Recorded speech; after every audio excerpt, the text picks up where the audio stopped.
Wow! Time sure flies when you're having fun. Oh, Paimon's exhausted. Guess it's about time to head back and get some rest.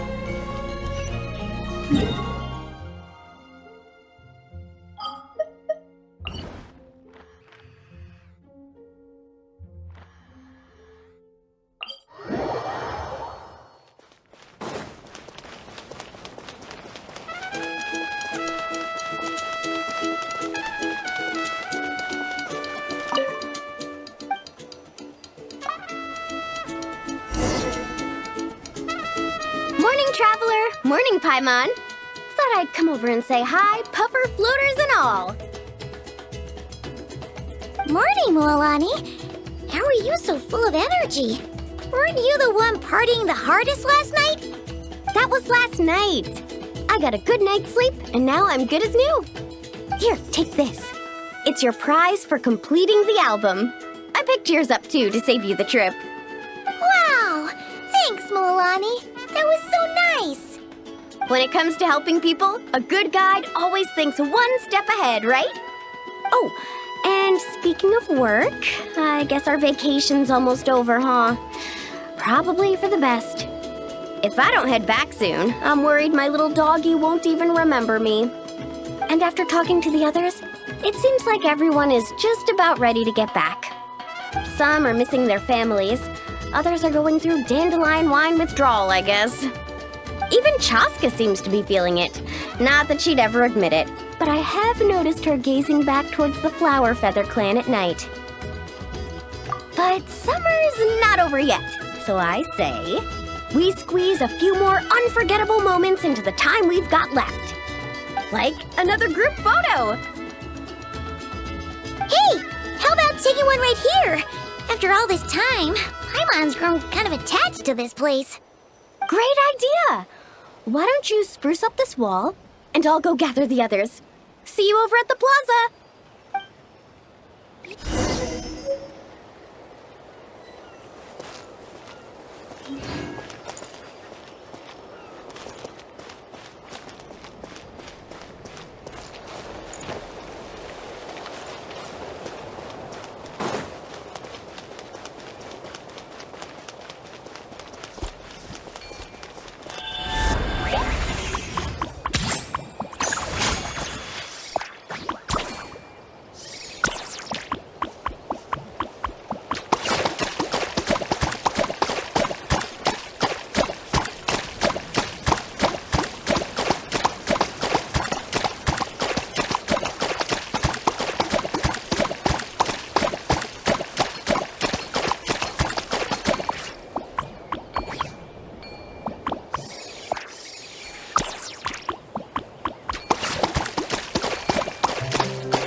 Over here! We're gonna take a picture together! Oh, not bad, not bad. You're all looking full of energy this morning. Not a trace of bedhead or dark circles in sight. Oh, you even look out for stuff like that? Well, what kind of guide would I be if I didn't pay attention to the details? Yeah, and what kind of bard would I be if I didn't appreciate a good drink? What's that got to do with anything? Somehow, though, I know exactly what he means. Do you really think that? Or are you just playing along to keep Tone Deaf Bard happy too? I see no harm in a bit of nonsense. Here, put on this Asha headband. It's a souvenir from the rest of us.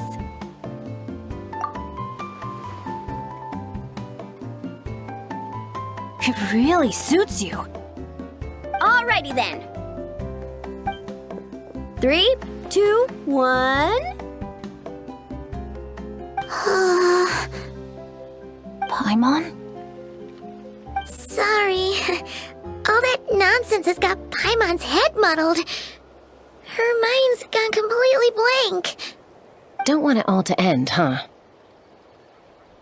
Are you worried once you say those words, the vacation will officially be over? How the... Paimon thought peacemakers couldn't read people's minds. Oh, Paimon. Don't worry, Paimon. Summer's sure to come again. Just like you said when you made that wish to the Pyro Archon.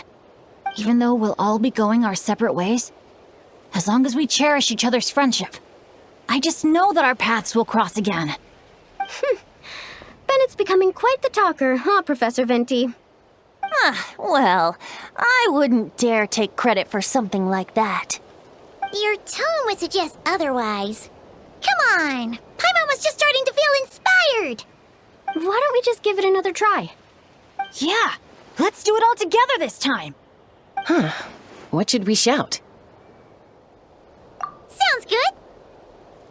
3, 2, 1. Lucky Star! So, what are your plans for the future, Bennett? If you're having trouble deciding, you can always park it in the People of the Springs for a bit. Or however long you want, really. Thanks for the kind offer, Moalani. I actually went to see the Pyro Archon to tell her how grateful I am for everything she's done for me. She told me that the domain we entered was an abyssal simulation of the Mare Javari. It was extremely unstable, and now it's completely gone. Later, when we got on to talking about my future, she said I was more than welcome to stay here in Natlan, but also that she would respect my decision, whatever it turned out to be. And after thinking it over, long and hard, I've decided to return to Mondstadt. You miss your dads, don't you? That's definitely part of it. I promised to tell them everything that happened on this adventure, and I can't go back on my word. But also, when I said goodbye to my mom and dad, I promised them I'd become the most legendary adventurer in all of Teyvat someday. And no adventurer should stay in one place for too long. Bennett. What if your luck starts going downhill again the moment you leave Natlan? It's fine. The warmth and kindness I've experienced on this adventure is enough to get me through all the challenges that lie ahead. As I attempt to shape my own fate, I want to take that same kindness and pass it forward. That's something I've always believed in. Hear, hear! To our leader! To our leader, Bennett! Cheers!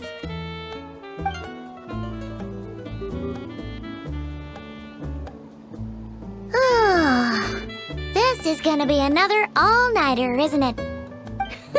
The fun never stops! Who's up to perform next?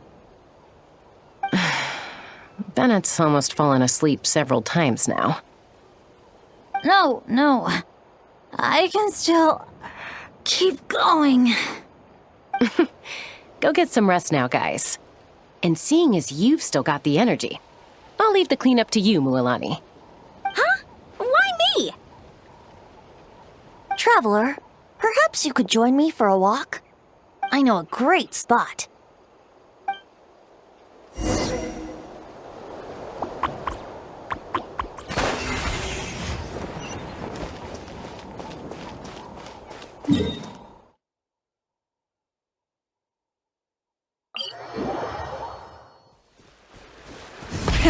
Rev the engines!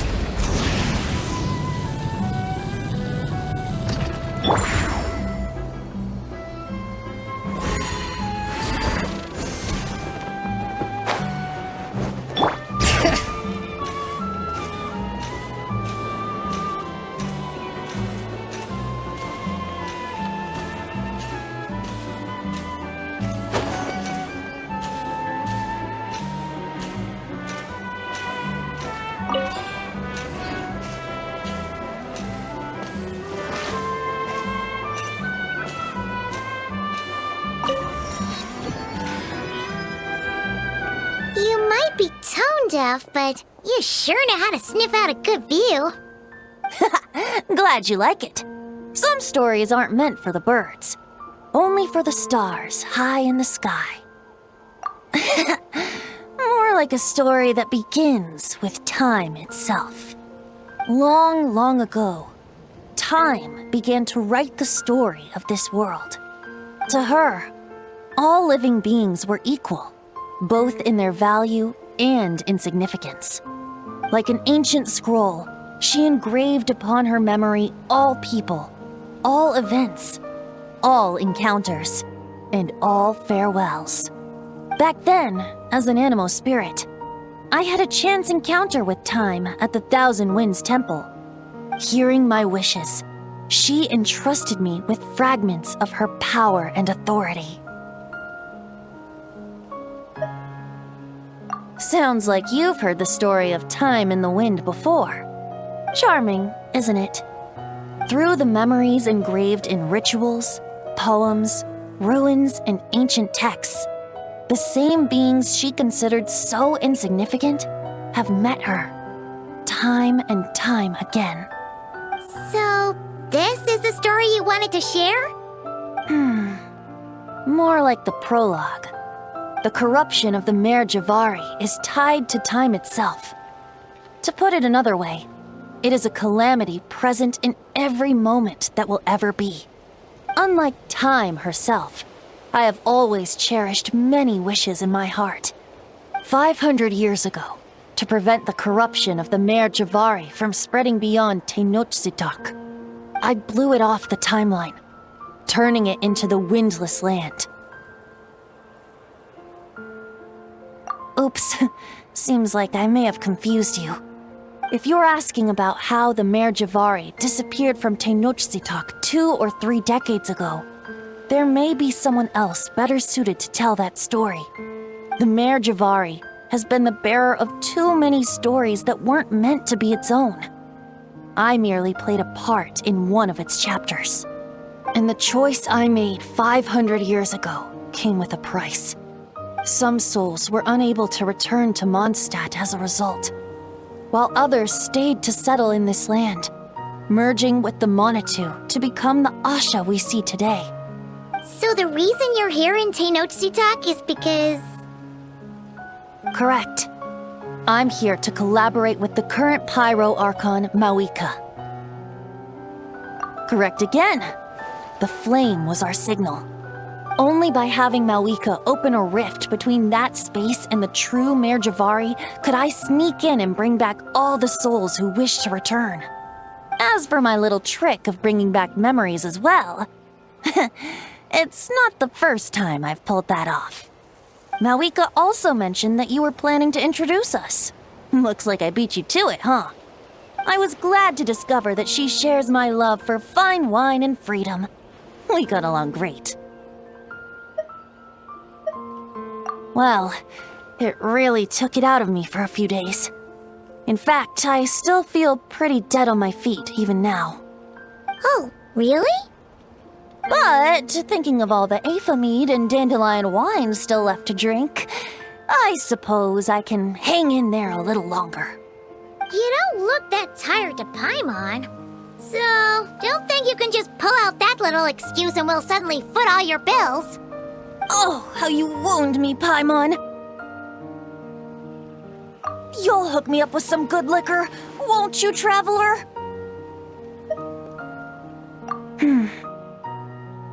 I suppose to protect Mondstadt, and that everyone who wishes to stay there has the freedom to choose their own path.